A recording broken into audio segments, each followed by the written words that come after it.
I've been following Kurt for a long time. I've had the pleasure of working one-on-one with him, but I know in our industry things are always changing, and so the opportunity to come down here and learn more from him and other people and other speakers, I really couldn't pass it up. So yeah, it was pretty much a no-brainer for me. You know, with these types of events, I never really know what to expect.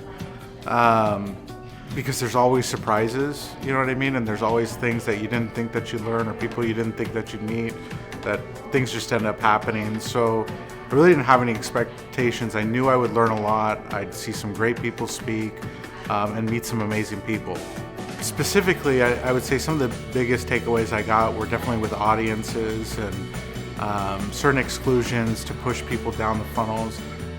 So what I've experienced from the first day is just, there's been a ton of knowledge. A lot of stuff on audiences and finding core audiences and lookalike audiences and how to really use those sequentially in our funnels. And it's just given me a lot of ideas to be able to go back and implement. I know we're going to be doing that over the next couple of days as well, not only for our clients, but for my own agency as well.